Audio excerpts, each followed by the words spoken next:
이제 유대인의 큰 명절인 초막절이 끝나고 다 집으로 돌아갔습니다. 그런데 예수님이 아침에 다시 성전으로 들어오시자 백성들이 다 나와서 그의 가르침을 받았습니다.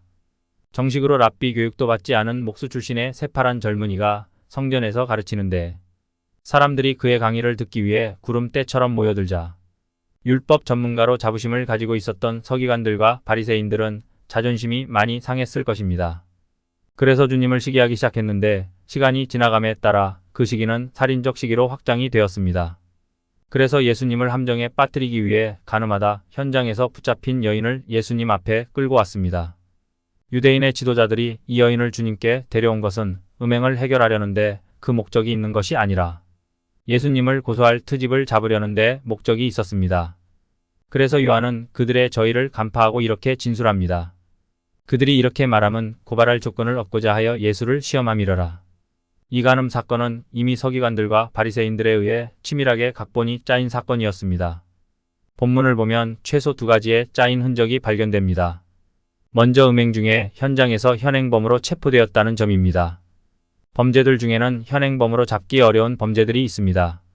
도둑질이나 살인 이런 것들은 현장에서 잡히기 쉽습니다. 하지만 간음은 둘이 몰래 숨어서 저지르는 범죄입니다. 그러므로 이 여인이 그 과정 중에 잡혔다는 것은 누군가 미리 덫을 놓고 미행하고 추적하지 않았다면 불가능한 것입니다. 또 하나의 의도된 흔적은 현행범으로 여인만 잡혀왔다는 것입니다. 음행은 혼자서 저지를 수 있는 죄가 아닙니다. 그런데 함께 음행한 남자는 같이 끌려오지 않았고 이 여인만 끌려왔다는 것은 처음부터 이 여인만이 표적이었음을 말해줍니다.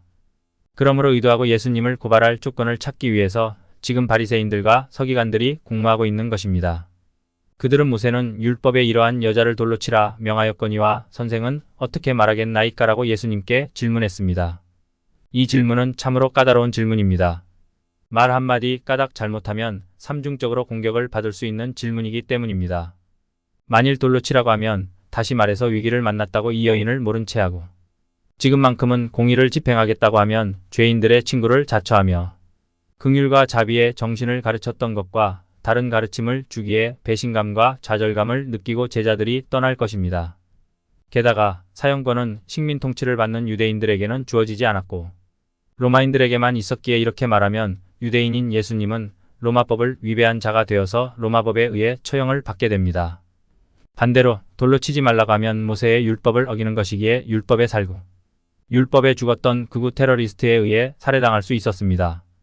지금 주님은 이런 진퇴양난에 처해 있었던 것입니다. 그들의 곤란한 질문에 주님은 단 한마디도 대꾸하지 않으셨습니다. 그저 몸을 굽혀 손가락으로 땅에 뭔가를 쓰기만 하셨습니다. 예수님이 땅바닥에 무엇을 쓰셨는지 우리는 알 수 없습니다. 사건의 정황상 아마도 그곳에 온 사람들이 계명을 어긴 것들을 쓰셨지 않았나 추정해볼 따름입니다.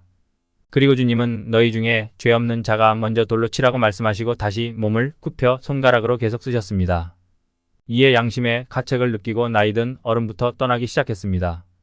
이제 다 떠났습니다. 예수님과 여인만 남았습니다.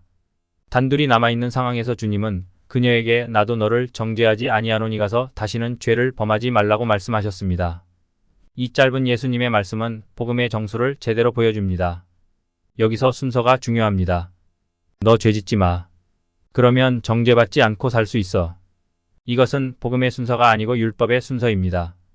율법은 철저하게 인과율의 법칙을 따릅니다. 원인과 결과의 카테고리를 벗어나지 못합니다.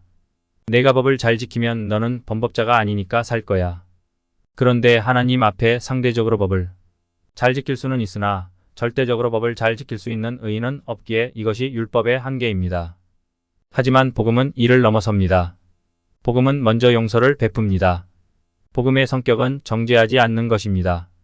그 정죄는 예수님이 대신 받으시기 때문입니다. 이 여인의 죄의 수치와 형벌을 십자가에서 다 감당하시기 때문입니다. 주님은 그녀를 정죄하지 않고 살려주고 난 다음에 다시는 죄를 범하지 말라고 당부하셨습니다. 예수님의 죄 용서를 받고 난 다음에 그 은혜를 기억할 때 우리는 다시는 그 죄로 돌아가고 싶지 않을 것입니다. 이 여인은 죄 용서받고 가서 딴 남자와 뒹굴지 않고 완전히 바뀌어 새 사람 되었을 것입니다. 은혜로 인하여서 내면이 바뀐 삶을 살아갔을 것입니다. 이제 8장을 마무리하면서 간단히 핵심만 요약해 보겠습니다. 8장의 제목은 두 글자로 하면 간음입니다.